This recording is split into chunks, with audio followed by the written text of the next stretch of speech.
Nadir has to take those mid-range jumper instead of those low percentage floater. Kaya yan na si Jerkin yan.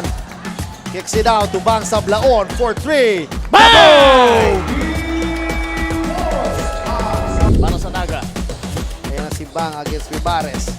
Bang, top of the key three. Bang, bang, bang! Opening up the third quarter is Bang Sablaon.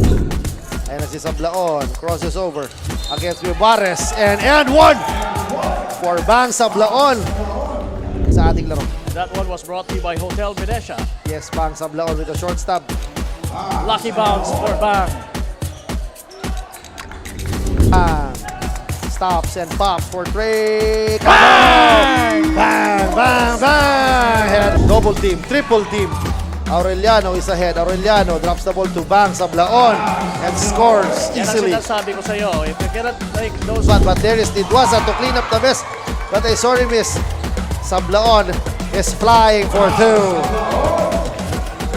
Easy money for Bang Sablaon. Big Bang kicks it out to JR. JR attacks. What a pass partner. What a play. A good two-man game on the part. Ayan na si Liv. Outlets to Bang and scoring for 2. Using the board. And that shot is brought to you by Hotel Venetia.